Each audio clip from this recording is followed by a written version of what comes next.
PLBC Brui Chirei National Yoga Batalibung Songazaha Taklai Kolkatari Durgapuro Taklai Batalibungo Tripura Haste Biranokaham Result Laika 104 point money runners Abunka West Bengal 124 point money champion ka Fasalo NSRCCni Yoga Halot Tripura Yoga Association Te Hasteni Thumong Tangbidni Luwajung by Hasteni Filiarono Eba Thangkrerono Kakaham Boromia Farzaka Majaka Hasteni Thumong Tangbidni Ozama Shukanto Gus Tripura Yoga Association Kasko Uropoksha Te Ozama Dibentu Dotto Kobe Mothani Kubuni Adong Tripura yoga অ্যাসোসিয়েশনের আজকের আয়োজন ত্রিপুরার যোগা প্রতিযোগীদের সম্বর্ধনা জ্ঞাপন।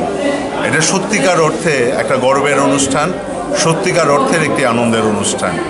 আমরা বিগত বছরেও একাধিকবার আমরা রানার্স হয়েছি, কিন্তু চ্যাম্পিয়ন টিমের সঙ্গে আমাদের একটা স্কোরিংয়ের একটা বিরাট বড় গ্যাপ থেকে থাকতো। আমরা ডিস্টেন্স রানার হতাম। আমরা এবার শপথ নিয়েছিলাম যে এবার আমরা বেটার ফল করব, ভালো ফল করব। যদি কোনো কারণে আমাদের রানার্স হতেও হয়, আমরা যাতে ডিস্টেন্স রানার না হই। এবং তাদের পরিশ্রম, সমস্ত কোচেসদের পরিশ্রম, আমাদের স্পোর্টস কাউন্সিলের যে তত্ত্বাবধান, যা নিয়মাবলী আমাদের উপর ছিল, যে গাইডলাইন ছিল, সেই গাইডলাইন মেনে নিয়ে আমাদের প্রতিযোগীরা তারা কিন্তু তাদের কথা রেখেছে। এইবার 42তম জাতীয় প্রতিযোগিতা হয়েছিল দুর্গাপুর, পশ্চিমবঙ্গে, এবং সেখানে সত্যিকার অর্থে আমরা ভেরি ক্লোজ সেকেন্ড হয়েছে। যিনি চ্যাম্পিয়ন হয়েছেন যারা পশ্চিমবঙ্গ, তারা 124 পয়েন্ট পেয়েছে। আমাদের ত্রিপুরা রাজ্য দল আমরা কিন্তু 104 পয়েন্ট পেয়েছি, 100 পয়েন্টের উপর স্কোর করেছে। এটা বিরাট একটা পাওনা। আমরা যদি সিনিয়র গ্রুপগুলোতে, মানে 50-এর উপর, 60-এর উপর, এই গ্রুপগুলোতে সঠিক প্রতিযোগী নিয়ে যেতে পারতাম, তাহলে হয়তোবা এবারেই আমাদের স্বপ্ন পূরণ হয়ে যেত। আমরা টোটাল আমাদের 42 জন প্রতিযোগী যাওয়ার কথা ছিল, একজন যেতে পারেনি। আমরা 41 জন প্রতিযোগী নিয়ে এইবার জাতীয় প্রতিযোগিতায় অংশগ্রহণ করেছিলাম, ত্রিপুরা রাজ্য দল। সেইখান থেকে 33 জন কিন্তু পুরস্কার নিয়ে ফিরেছে। তার মধ্যে 4টি গোল্ড মেডেল, 6টি রূপুর মেডেল, সিলভার, আর 8টি ব্রোঞ্জ মেডেল, আর বাকিরা সেরা 10-এর মধ্যে ছিল। সব মিলিয়ে এই রেজাল্ট কিন্তু সত্যিকার অর্থে গর্বের রেজাল্ট।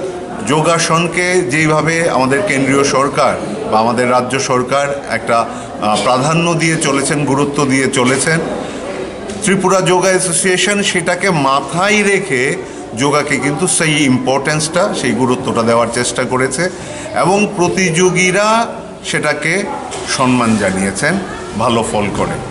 আর আজকে আমরা আমাদের মধ্যে পেয়ে গেছি আমাদের অত্যন্ত প্রিয়, সত্যিকার বলতে গেলে মানে একজন কর্মযোগী, যিনি দায়িত্ব নেওয়ার পর থেকে আমাদের ত্রিপুরা স্পোর্টস কাউন্সিলের একটা অন্য ধরনের গতি আমরা দেখতে পাচ্ছি। আমাদের অত্যন্ত শ্রদ্ধেয় সম্মানীয় শ্রী সুকান্ত ঘোষ মহাশয়, সঙ্গে আছেন আমাদের সহসচিব, কোষাধ্যক্ষ এবং অন্যান্য আধিকারিক সবাই কিন্তু এই যোগাকে একটা দিক দেখানোর চেষ্টা করছেন, একটা গতি দেওয়ার চেষ্টা করছেন। শুধু যোগাকে নয়, পুরো ত্রিপুরা রাজ্যের খেলাধুলাকে। তার মধ্যে যেহেতু আমাদের কেন্দ্রীয় স্তরেও যোগাকে একটা বিশেষ স্থান দেওয়া হয়েছে, সেইখানে কিন্তু রাজ্য ভিত্তিকেও কিন্তু এটার ইম্পর্টেন্স আমরা দেখতে পাচ্ছি।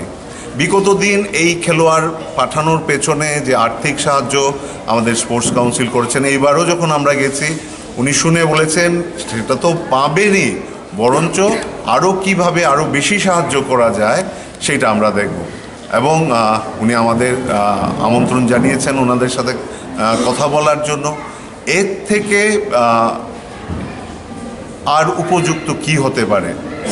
আর আজকে যেহেতু সুকান্ত ঘোষ মহাশয় আমাদের সাথে আছেন, তাকে সামনে রেখেই আমরা আরেকটি স্বপ্ন দেখছি যে জাতীয় প্রতিযোগিতাকে যদি আমরা আগরতলাতে নিয়ে আসতে পারি আগামী বছর ডিসেম্বর মাসে প্রত্যেক বছর জাতীয় প্রতিযোগিতা হয়, একবার এক এক রাজ্যে হয়। আমরা স্বপ্ন দেখছি যদি স্পোর্টস কাউন্সিল আমাদের পাশে থাকে, ত্রিপুরা যোগা অ্যাসোসিয়েশনের পাশে থাকে, যদি রাজ্য সরকার আমাদেরকে সাহায্য করে, তাহলে আমরা এই স্বপ্ন দেখছি যে আগামী বছর আমরা ত্রিপুরাতে আগরতলা শহরে আমরা জাতীয় প্রতিযোগিতা করব এবং সেই জাতীয় প্রতিযোগিতায় আমরা সারা বছরব্যাপী কর্মসূচি নেব। সেই কর্মসূচির ফলস্বরূপ আমরা আগামী বছর জাতীয় চ্যাম্পিয়ন হিসাবে ত্রিপুরা রাজ্যকে সম্মানিত করতে চাই। আমাদের শ্রদ্ধার্ঘ্য হিসাবে আমরা সেটাকে তুলে দিতে চাই। সেইখানে মহাশয় আপনার সাহায্য ছাড়া এটা কোনোভাবেই সম্ভব হবে না। আর এই রকম একজন ডাইনামিক লিডার যদি আমাদের পাশে থাকেন, আমাদেরকে নেতৃত্ব দেন, তাহলে আমরা নিশ্চিত আমরা এই প্রতিযোগিতাটিকে অত্যন্ত সফলভাবে অনুষ্ঠিত করতে পারবো। এবং যে স্বপ্ন ত্রিপুরা যোগা অ্যাসোসিয়েশন দেখছে, সমস্ত খেলোয়াড়রা দেখছেন, রাজ্যবাসীরা দেখছেন, যে সত্যিকার অর্থে ত্রিপুরা চ্যাম্পিয়ন হবে, চ্যাম্পিয়ন প্রতিযোগী তৈরি করবে। শুধু এই বছরগুলোতে আমরা দেখেছি ইয়াংস্টার্সরা ভালো রেজাল্ট করেছেন, সিনিয়ররা ততটা ভালো রেজাল্ট আমরা করতে পারিনি। সর্বস্তরে মানে প্রত্যেকটা এইজ গ্রুপে আমরা ভালো রেজাল্ট করব, ভালো ফল করব। এবং আজকে যাকে পেয়ে আমরা ভীষণভাবে সম্মানিত, সমস্ত প্রতিযোগীরা